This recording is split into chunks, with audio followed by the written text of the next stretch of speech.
একটু অসতর্কতার ফলে যে কত রকমের অগ্নিকাণ্ডের দুর্ঘটনার সাক্ষী হয়ে যাচ্ছি আমরা তা তো বলাই বাহুল্য। এই মনে করুন ঘরে থাকা এসি, আমরা যদি এসির সঠিক উপায়ে পরিষ্কার না করি তবে ঘটতে পারে যে কোনো ধরনের দুর্ঘটনা। আজকে আপনাদেরকে দেখাবো সঠিকভাবে এসি পরিষ্কার করার নিয়ম। হঠাৎ করে আমাদের এসিটা ভালোভাবে রুমকে ঠান্ডা করতে পারছিল না, কিন্তু আমরা তো ভাবছিলাম প্রতি মাসে তো এসির এই যে নেটগুলো থাকে না সেগুলো পরিষ্কার করাই হয়, তারপরেও কেন এই সমস্যা দেখা দিচ্ছে। ভাগ্যক্রমে সেদিন আজাদ ভাই ছিলেন, তিনি আমাদের প্রপার গাইডলাইন দিলেন যে এটা আমাদের ভুল ধারণা, এইভাবে এসি পরিষ্কার করে জাস্ট নিশ্চিন্তে বসে থাকলাম এটা কিন্তু একদমই চলবে না, কারণ ইনডোর আর আউটডোর দুদিকেই নাকি ভেতরে প্রচুর ময়লা জমে থাকে, যা সঠিকভাবে যদি আমরা ক্লিন না করি তাহলে এসি নাকি ব্লাস্টও হতে পারে। তো আজাদ ভাই এসির উপরের যে অংশ সেগুলো এক এক করে খুলে ফেললেন। এই যে আপনারা দেখতে পাচ্ছেন কি প্রকার ময়লা জমে ছিল। ফেনীতে যখনই আমি এসি সার্ভিসিং করাই তখন জাস্ট এয়ার ব্লোয়ার নিয়ে আসে তারা, আর ব্লো করে দিয়ে 5 মিনিটের মধ্যেই চলে যায়, কিন্তু আজাদ ভাই বললো এয়ার ব্লো দিয়ে ক্লিন করলেও সঠিকভাবে নাকি ভেতরের যে ময়লা সেগুলো নাকি একদমই পরিষ্কার হয় না। তো তিনি একটি ব্রাশের সাহায্যে প্রথমে সম্পূর্ণ যে নেটগুলো আছে সেগুলো উপরের দিকটা পরিষ্কার করে নিচ্ছেন। এদিকে আমার ভাই ওয়াটার গান প্রস্তুত করছিল এসি ক্লিনিং এর জন্য। একটা বালতিতে পাইপের যে শেষের অংশ সেটা পাথর দিয়ে বেঁধে দেওয়া হচ্ছে যাতে করে উপরের দিকে পাইপ আবার উঠে না আসে। মূলত আজকে আজাদ ভাই আমাদেরকে ঘরোয়া উপায়ে এসি পরিষ্কার করে দেখাবেন।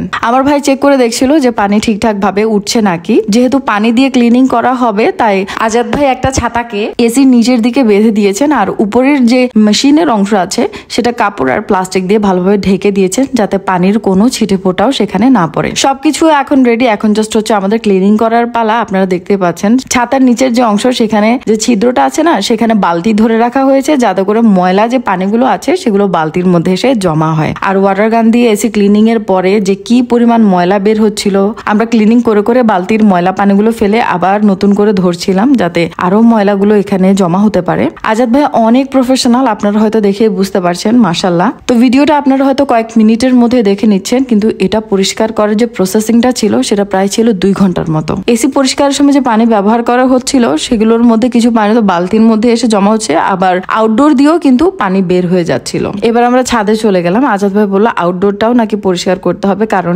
এসিকে যদি ভালো রাখতে হয় তবে ইনডোর আর আউটডোর দুটোই ক্লিন রাখতে হবে। প্রথমে তিনি উপরে যে ধুলো সেগুলো পরিষ্কার করে আবারও মেশিনের দিকটা ঢেকে দিচ্ছেন যাতে পানি না পড়ে। এবার ওয়াটার গান দিয়ে পরিষ্কার করা শুরু হয়ে গেল। কি যে যত্ন করে আউটডোরের উপরের অংশ আর ভেতরের অংশ তিনি পরিষ্কার করছিলেন। ভাই বললেন বছরে একবার হলেও যদি আমরা এভাবে করে এসি সার্ভিসিং করাই তাহলে নাকি 20 বছরও এসি নষ্ট হবে না ইনশাল্লাহ। ক্লিনিং এর পর আজাদ ভাই পার্টস গুলো সবগুলো মুছে দিয়েছেন উপরের দিকটা, আর এদিকে ইনডোরের যে উপরের বক্সটা সেটাও কিন্তু ভালোভাবে পরিষ্কার করা হয়ে গিয়েছে। এবার হচ্ছে জাস্ট অ্যাসেম্বলের পালা। সবকিছু আবারও আগের মতো লাগিয়ে দেওয়া হচ্ছে। আজাদ ভাই একটা টিপসও আমাদেরকে বলে দিলেন, ইন কেস যদি কখনো আমাদের এসি রিমোট নষ্ট হয়ে যায় তাহলে আমরা কিভাবে এসিটাকে আবার রিস্টার্ট দিতে পারবো যতক্ষণ না নতুন রিমোট আসছে।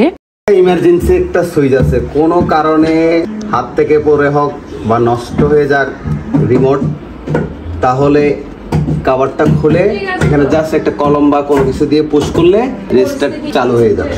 সবকিছু এখন অ্যাসেম্বল করা শেষ। আরেকটা কথা তিনি আমাদেরকে বলেছিলেন যে আমরা স্টার্ট করে এসি যেন 16 থেকে 18 ডিগ্রি টেম্পারেচারে সেট না করে দিই, অবশ্যই শুরুতে 24 থেকে 25 ডিগ্রির মধ্যে যেন রাখা হয়, কারণ এভাবেই নাকি এসি স্টার্ট করলে এসির যে টেম্পারেচার সেটা ভালো থাকে। আপনাদের যদি আমার ভিডিওটি ইনফরমেটিভ মনে হয় তবে অবশ্যই শেয়ার করে রাখতে পারেন। ভিডিওটি ভালো লাগলে do subscribe and follow me. আসসালামু আলাইকুম।